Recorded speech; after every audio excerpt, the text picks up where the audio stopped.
রাজ্য যে এই যে টেন্টেড বলা হচ্ছে, যারা নির্দিষ্টভাবে চিহ্নিত অযোগ্য তাদের পাশে দাঁড়িয়েছে, কোথাও গিয়ে সেটা স্পষ্ট হয়ে যাচ্ছে। কিন্তু হাইকোর্টের কড়া নির্দেশ, যে তথ্য আপনাদের সামনে রাখছিলাম, অতনু সেই তথ্য তুলে ধরছিল আমাদের সামনে। আমি আবারও চলে যাব অতনুর কাছে। অতনু, দেখো, বিচারপতি সৌগত ভট্টাচার্য আজকে তার পর্যবেক্ষণের মধ্যে এই রায় দেওয়ার সময় দুটো অত্যন্ত গুরুত্বপূর্ণ কথা বলেছেন, যে তাহলেই তুমি বুঝতে পারবে যে কেন অযোগ্যদের এই নতুন করে পরীক্ষায় বসার সুযোগ দেওয়া হচ্ছে না। সেখানে তিনি বলছেন যে ধরনের পর্যবেক্ষণ সুপ্রিম কোর্ট করেছে সেটা চাকরি খারিজ করার থেকেও ভয়ঙ্কর।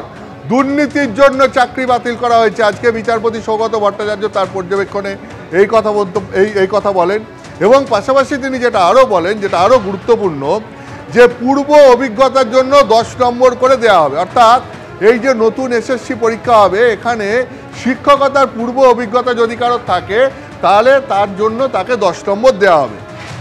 বিচারপতি সৌগত ভট্টাচার্য বলছেন যে সুপ্রিম কোর্টের নির্দেশে নির্দিষ্টভাবে চিহ্নিত অযোগ্যরা যারা চাকরি হারালেন, তাহলে তারা যদি এই পরীক্ষায় বসেন তাহলে ওই পূর্ব অভিজ্ঞতার জন্য 10 নম্বর করে তারা পাবেন।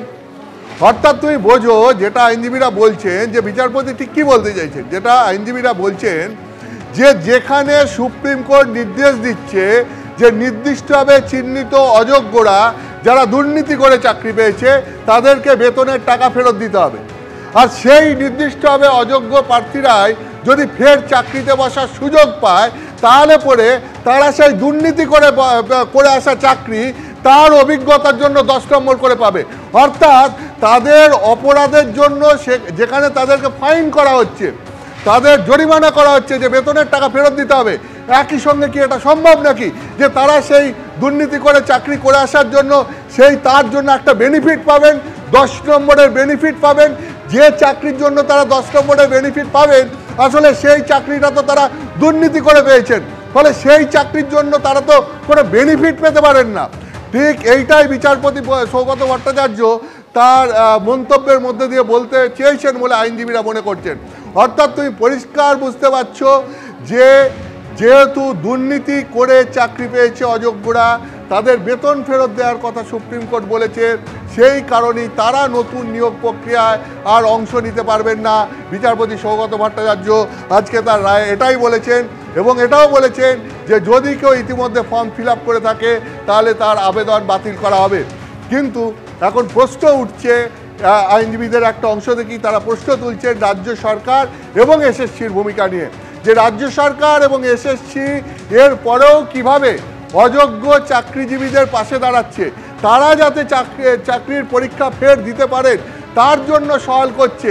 যদি এই রাজ্য সরকার এবং এসএসসি মিলে যোগ্যতার সঙ্গে যারা চাকরি পেয়েছিল তাদের লিস্টটা পরিষ্কার করে কলকাতা হাইকোর্ট এবং সুপ্রিম কোর্টে জমা দিতে পারতেন, তাহলে হয়তো এই পুরো প্যানেলটাই বাতিল হতো না, নতুন করে চাকরি পরীক্ষা নেওয়ারই দরকার পড়তো না। এত যোগ্য পরীক্ষার্থী, এত যোগ্য চাকরিজীবী তারা এই আকুল পাতারে গিয়ে পড়তেন না, এই সমস্যার মধ্যে পড়তেন না।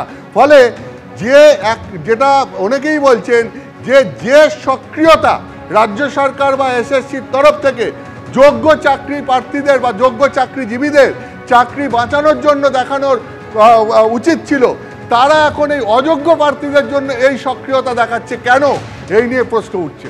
একেবারে ধন্যবাদ অতনু। অর্থাৎ সেই জায়গা আবারও উঠে আসলো যে চাল আর কাঁকড় যদি আলাদা করা যেত তাহলে এই পরিস্থিতি তৈরি হতো না, প্যানেলটাই বাতিল হতো না। আর এবার আপনাদের সামনে রাখবো চাকরিহারা শিক্ষিকা পিয়ালি গড়াই, এই যে হাইকোর্টের কড়া নির্দেশ, তারপর কি বলছেন শুনুন।